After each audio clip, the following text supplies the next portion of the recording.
Tesla cuts prices on supercharging in Europe by up to 25%.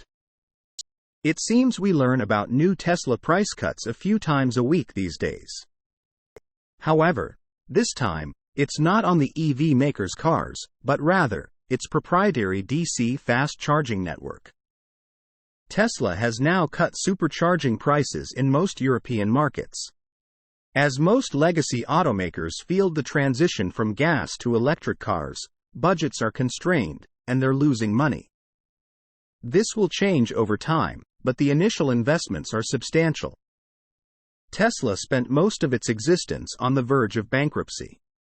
But now it's in a position of advantage over most rivals, as its margins are impressive. It's generating profits, it has lots of wiggle room as far as cash flow is concerned. And it's growing exponentially. In the case of the price cuts to Tesla's EVs, it was able to do so mostly thanks to its high margins. However, it did see a drop in revenue, and its margins obviously suffered. While the company could choose to raise or lower charging prices freely regardless of the impact of other factors, that's not the case here. Energy prices in Europe are finally leveling off after much turmoil. Tesla CEO Elon Musk noted over the past few years that the current global economic situation was such that the company had to plan for the worst. It raised prices and made forecasts on the safe side to ensure that it didn't end up in a dire situation.